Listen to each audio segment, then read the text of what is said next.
stage and watch all of your faces when those 4 jets cross there. You know, we get asked a lot about that 4-jet maneuver, which is called the Bomber's Cross, and people often say to us, you know, you must have some sort of a radar or an autopilot or a computer that helps you do that.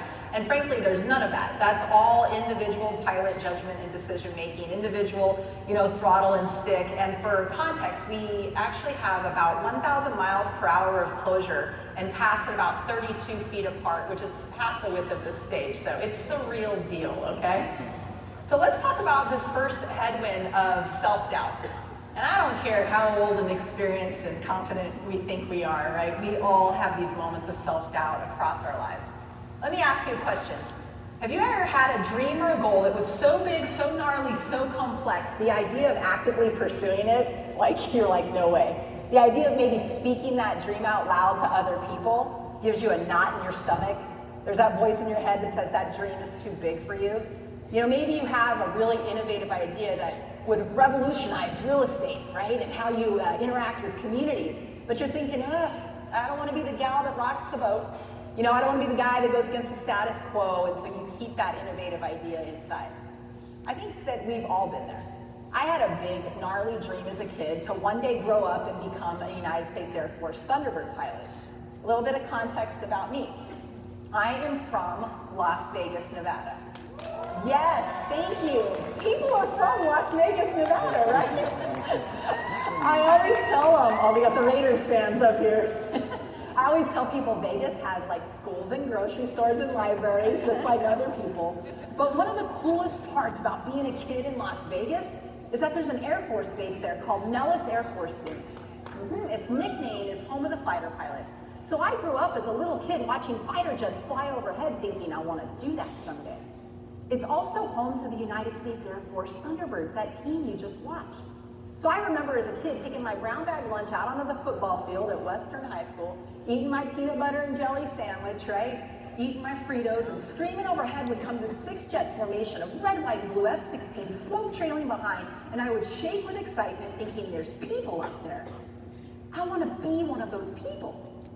But I knew that it was hard, even back then as a kid. It's hard enough to become a fighter pilot. It's even harder to become a Thunderbird.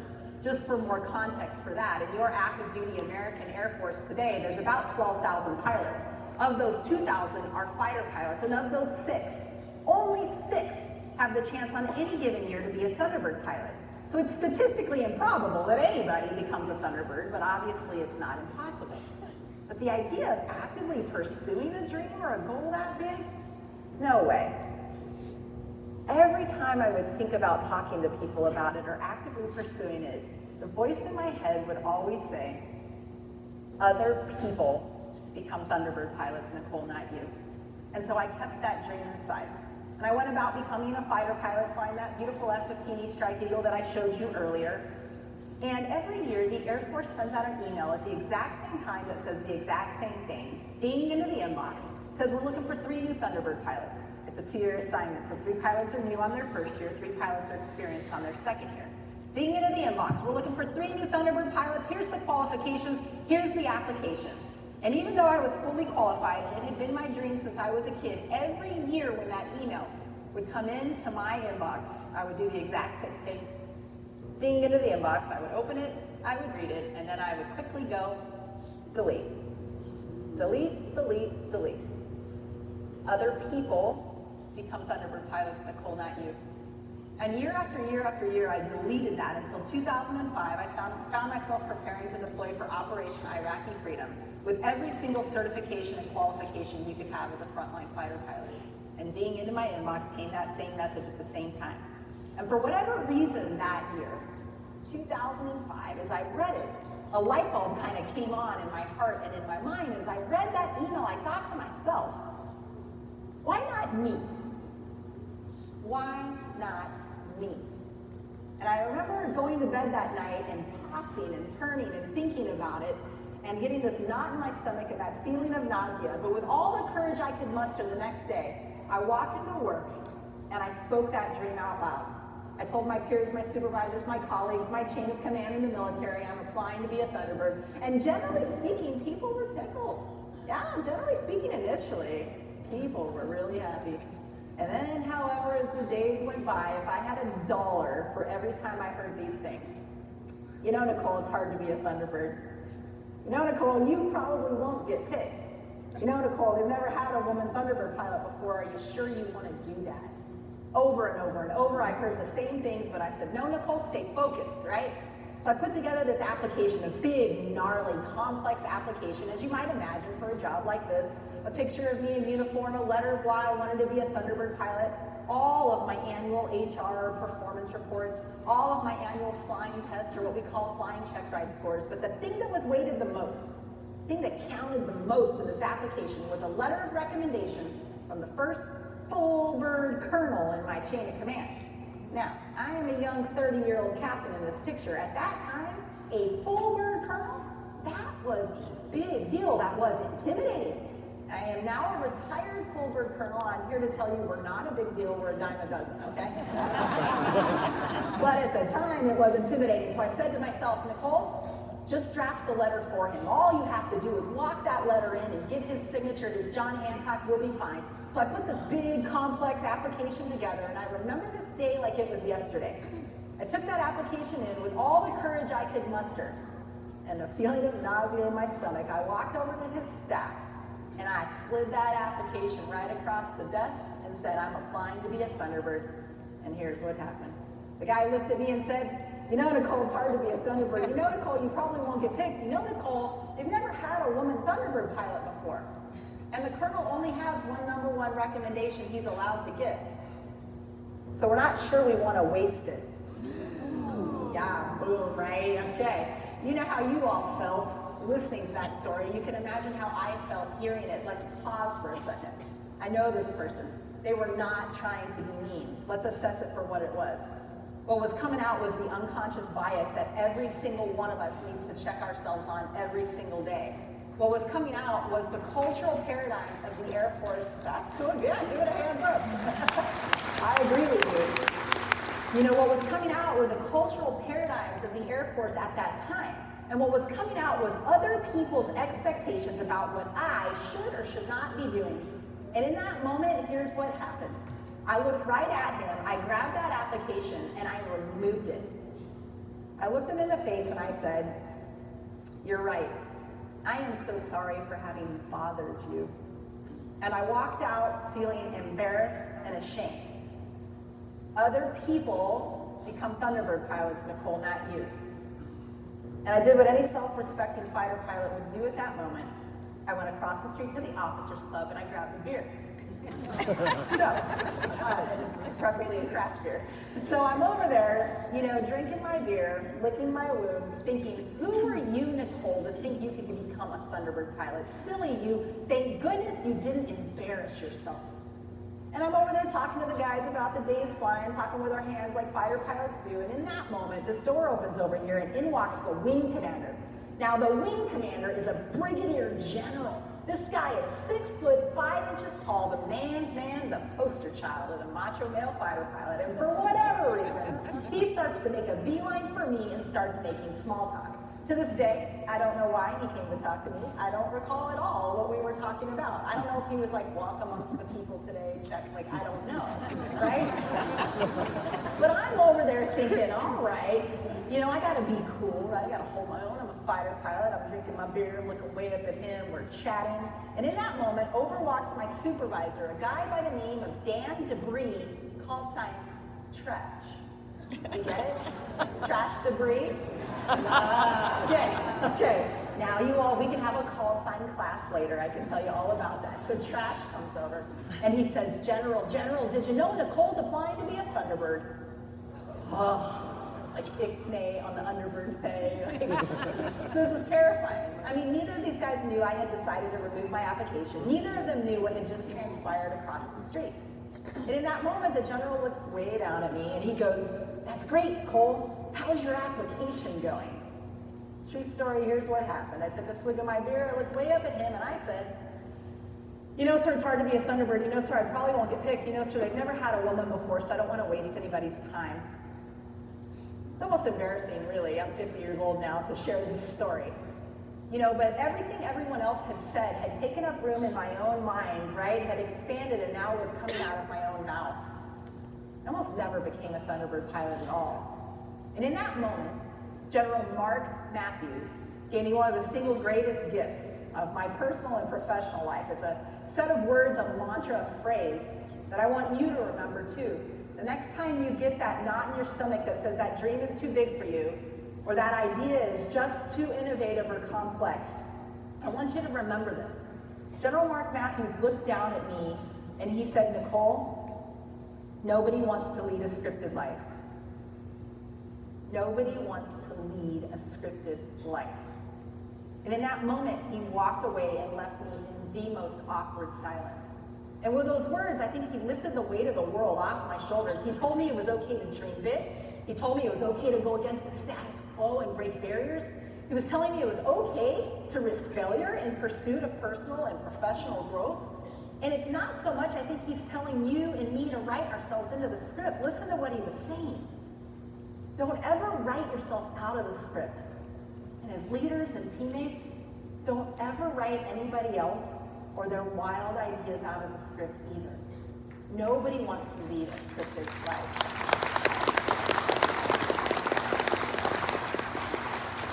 And what a sharp reminder, right, of the power of our words to make or break somebody else's dream or idea. And what a reminder about the importance of talent management. Where are you looking for talent and ideas? Because I guarantee you, nobody saw somebody like me come, all right? And people ask me a lot, did you ever get the #1 recommendation from the colonel? No, I did not. But I did get a sparkling recommendation from a general, so that worked out for me. So let's talk about this kind of headwind of change, cultural and organizational change that happens around us, right? So here I am, one of only 6 pilots in the United States Air Force, selected to be a Thunderbird pilot. I show up at Nellis Air Force Base in Las Vegas, Nevada, hometown girl, done good. Mayor gave me a key to the city, right? I was somebody. I had arrived. And I remember walking into that squadron the very first day. I said, hello, I'm Nicole Malachowski, your new pilot. I'm ready to go fly. I was met with nothing but stares. And I said, I'm sorry, I'm one of the pilots. People go to air shows to watch us fly, right? I'm ready to go fly. I will never forget this moment. The senior enlisted guy looks at me straight in the eye and says, quote, you don't get to touch our jet until I say you can, end quote. Ooh, right, I'm taken aback. He says, you don't get to touch our jet until you get to know each and every one of us, our names, our spouses' names, our kids' names, our hometowns, our hobbies. Further, Miss Pilot, you need to go do a little mini internship with every single other career function on this team so you have a better understanding of where you fit in as a singular piece in this highly interdependent puzzle of a team. So you have a better understanding how if you don't do your job to a level of excellence, it impacts all of us, and how if you don't do our job to a level of excellence, it impacts you. You see, at that time, there were 125 people from 25 different career functions that came together to make that mission happen, and all it took was one of us, just one, not doing our job to the highest standards of performance, and that entire elite mission would fall apart. Thunderbirds taught me a valuable lesson right there from day one, and it was this. Nothing of significance is ever accomplished alone. Nothing of significance is ever accomplished alone. And I'm just an outsider, but I will say my sister is a real estate agent. And I will say what realtors do is significant to communities. It's significant to economies. We just watched several stories, these Good Neighbor Awards, of how significant you are to communities. Nothing of significance is ever accomplished alone. And I remember turning wrenches under the jets with the crew chiefs, working with the supply guys to learn about logistics. I learned about the budget from the finance personnel. I learned about strategic communication from public affairs, and I did that for 3 weeks of non-flying. And after 3 weeks of doing that, then and only then would they finally let me touch that beautiful red, white, and blue F-16. And I remember the first day I went out to fly as a Thunderbird. Blue sky and a tailwind kind of day, hometown girl, done good. I am waltzing out to the jets, wind in my hair, sounds of Top Gun in my head. I am walking out, and I get out to that jet, and immediately and instinctually I start to do the walk around. Now, the walk around is the first thing that any pilot does before they go fly. They're checking to make sure the aircraft is safe and airworthy. You have all seen your airline pilots do it. When you look out the window, she is walking around making sure that the wings didn't fall off overnight or there's some sort of massive fuel leak or oil leak. I started flying when I was 12. I sold at 16 at North Las Vegas Airport, right? I'd been a fighter pilot for 8 years. The first thing a pilot does is the walk around, and instinctually I walked out to the jet. I start to do the walk around, and I'm met by these two smiling faces. Nate on the left, Dave on the right. Nate quickly jumps between me and the jet. He puts up his hands, really scared, and he goes, "Ma'am, what are you doing?" And I said, "I'm doing my walk around, like I always do." And he says, "No, ma'am, I'm so sorry. You don't do that here. I do the walk around. I've already done the walk around. I'm trained to do that. The aircraft is safe and airworthy. Get in." I'm looking at this guy thinking, I just met you. How am I supposed to trust you? And is it you putting your body in this plane? And then Dave on the right, he kind of ups the ante. He says, "Ma'am, not only do we pre-flight your aircraft for you, but we pre-flight all of your life support equipment as well." Life support equipment, right, is in my life. He says, "We pre-flight your G-suit, your harness, your helmet, your ejection seat, man." I've already done that. Life support equipment is good to go. The aircraft is safe and airworthy, ma'am. Get in. Now, if I'm being honest, and it's embarrassed to admit it, as I stared at these two great Americans, highly trained professionals, Nate and Dave, I got a knot in my stomach, and all I felt at that moment was a little feeling of resentment towards my own teammates. Who are you? How am I supposed to trust you with my life? Why do things have to be different? I've always done it this way. You ever felt like that when change comes along? I think we all have. We have a 3-month-long training program. It's crawl to walk to run. We fly twice a day, 3 times a day, sometimes even on Saturdays. And every time I came out and they were doing this pre-flight and I would see them, I would get that knot in my stomach. And then about 2 months into this 3-month-long training program, I had a bit of an aha teammate moment. I walked out into that hot Las Vegas sun, and Nate was down on his hands and knees, dripping sweat, polishing the wheel well of his F-16 to the finest detail. And it hit me as I looked at him. He takes as much pride in doing his job as I do. He takes as much pride in doing his job as I do.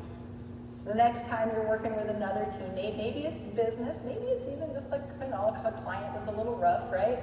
Maybe you start feeling that tension. You start thinking, I could do it faster if I just did it myself. How am I supposed to trust you, right?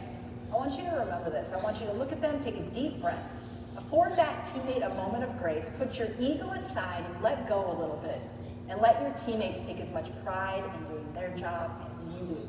And Dave, he had a really important job, okay? When I would go out to the jet, I would climb up the ladder, get in the cockpit, and right before I would start the jet, his job was to strap me into my ejection seat. And under Thunderbird procedures, that was a physical connection I was not allowed to check at that moment. So here he is, strapping me into my ejection seat. Dave Batterson, the only thing that would stand for me between life and death should something catastrophic happen. Dave Batterson. And he would climb up and he would strap me in, and I'd be watching real good, right, to make sure he's doing all right. And every day he would do that. And then about 2 months into this 3-month-long training program, I had another aha moment. Dave, he climbs up the ladder, he straps me in, right? And he had started this really cool, tradition with me. He would stick out his hand and we would clasp hands, like bros, right? And he would look down at me and very enthusiastically, he would yell, "Rock and roll, 3. Rock and roll." That meant have a good flight. 3. That was me, my name, my number on the team. And day after day we did this. And then I said, 2 months into this training program, I had that aha moment. He climbs up the ladder, he straps me in, "Rock and roll, 3. And for the first time ever in my 8 years as a professional fighter pilot, I looked back at him and spontaneously said, "Thanks for letting me borrow your jet." Thanks for letting me borrow your jet.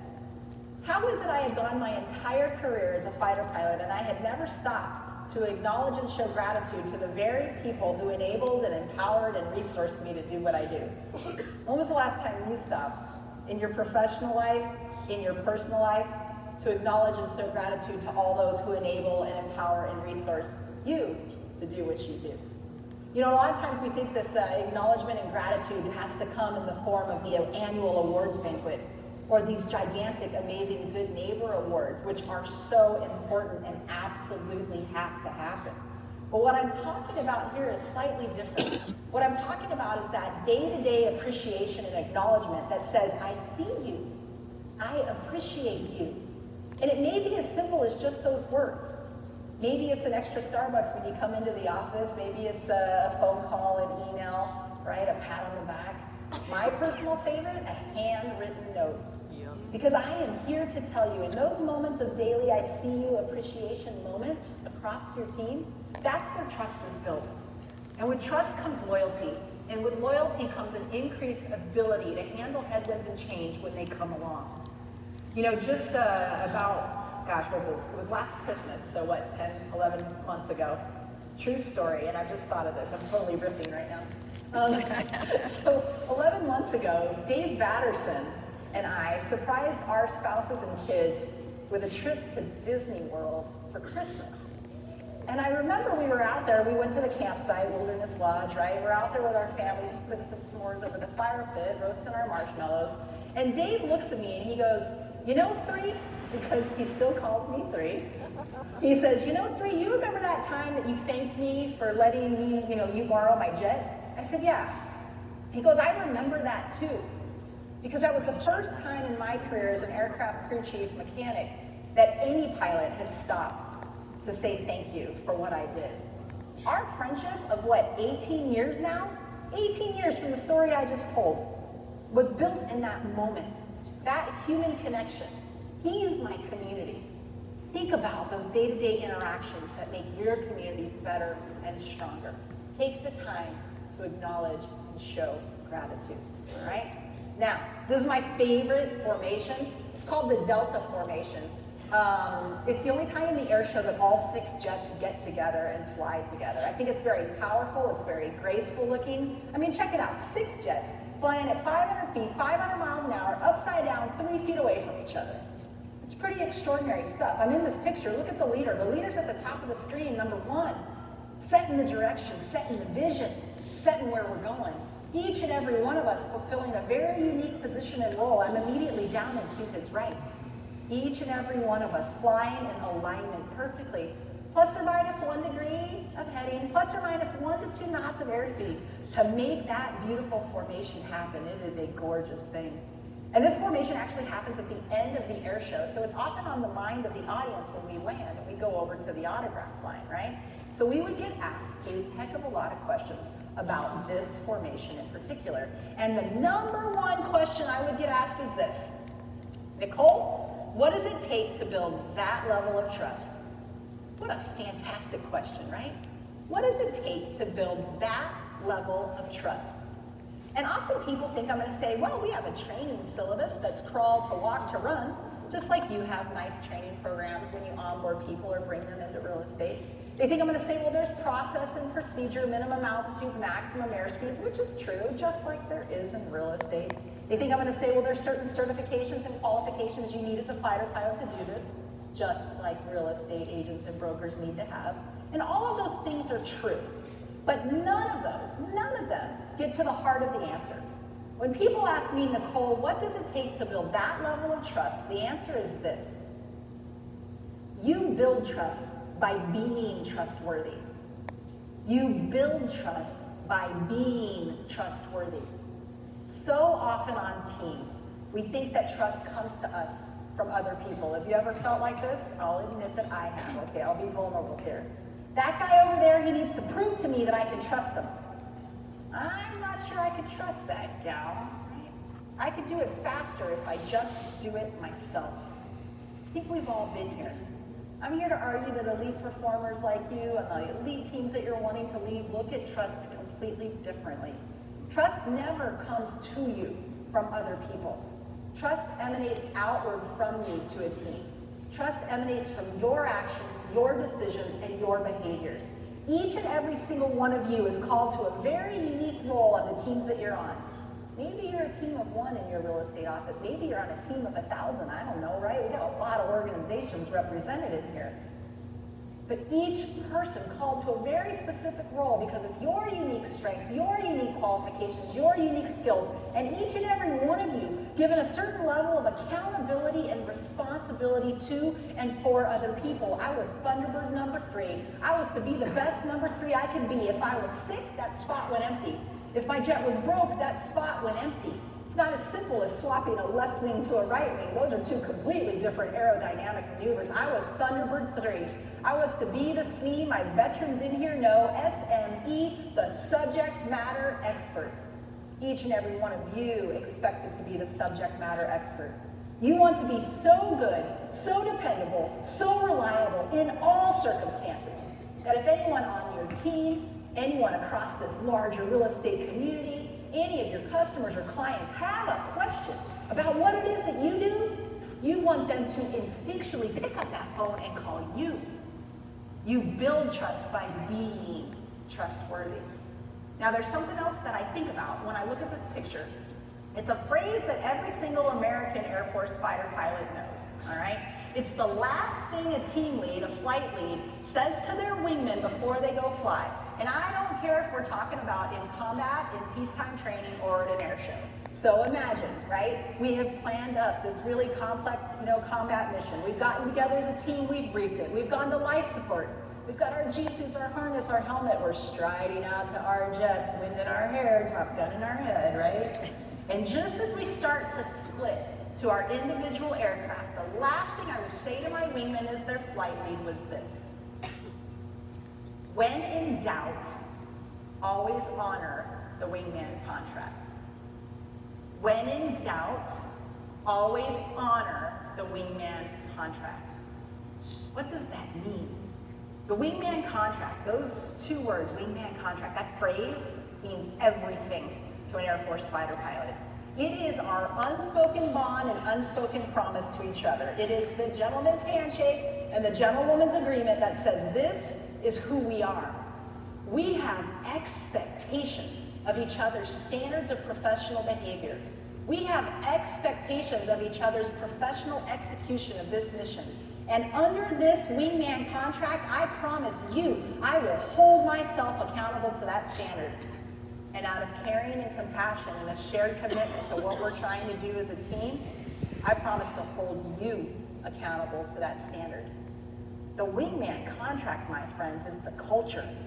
It's the vibe. It's that unspoken undercurrent, that compass that drives us forward in everything that we do. In a lot of organizations and teams, it comes in the form of a mission statement, a vision statement, maybe a set of principles or values that guide you. As I sit here and I talk to you now with many different organizations across real estate represented in here, ask yourself, where I work, is there a wingman contract? Has it been communicated? Is there buy-in?